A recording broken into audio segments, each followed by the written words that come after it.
Hi everyone!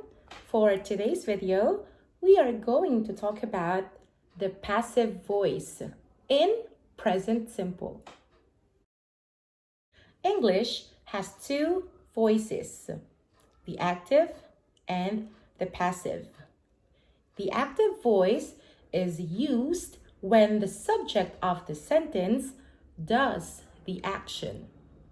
So for example, Karen sings that song.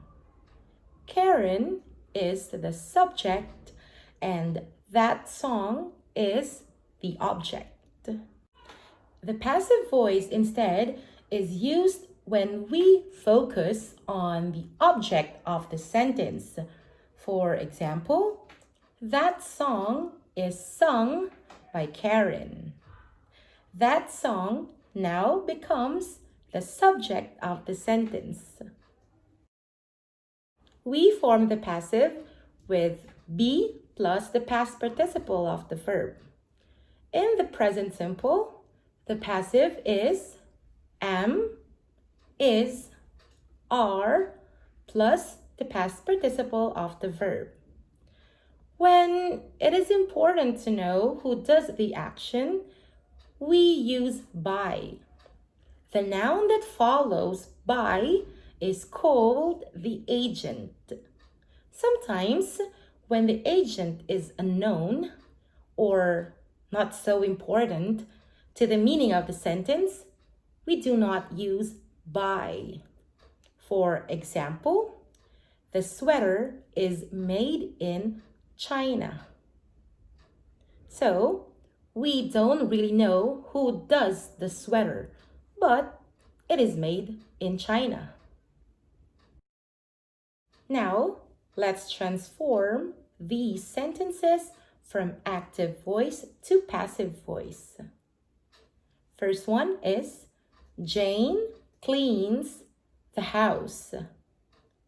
If we have to transform it to passive voice, it will become the house is cleaned by Jane. So Jane is a third person, so that's why we have to use is. And then the past participle of the verb to clean is cleaned. So again, the house is cleaned by Jane. Another one is the teachers help the new students.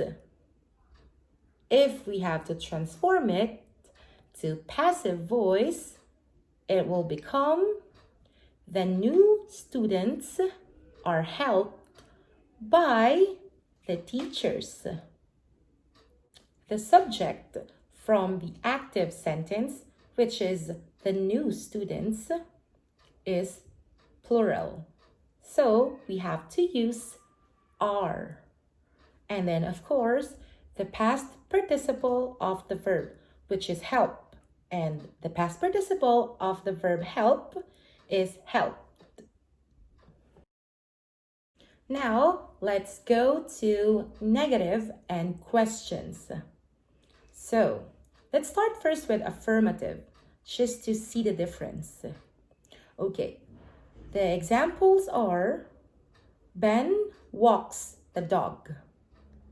Now it becomes the dog is walked by Ben. Another example, they make cookies here. In passive, it becomes cookies are made here. Now, let's go to negative. Ben doesn't walk the cat. In passive, the cat isn't walked by Ben. Another example, they don't make sandwiches here. In passive, sandwiches aren't made here. So if you notice, we always use the verb to be before the past participle of the verb. even if we have the auxiliary verb to do. So always remember, in forming passive and present simple, we always have to use the verb to be followed by the past participle of the verb. And then for question or interrogative form, examples: does Ben walk the rabbit? In passive, is the rabbit walked by Ben? Another one: how do they make the cookies? In passive, how are the cookies made? So if you notice that the verb to be and the past participle of the verb is not together, because of course we have to pay attention to the position of the words in the sentence because it is interrogative.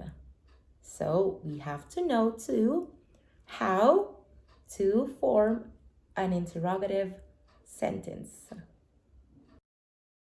In addition, the passive voice is often used when we talk about art, science, or literature. Example: the scientific method is used for experiments. Another one is to explain directions and instructions. Example: baseball is played with 9 players on the team. And the last one is in news reports and academic writing.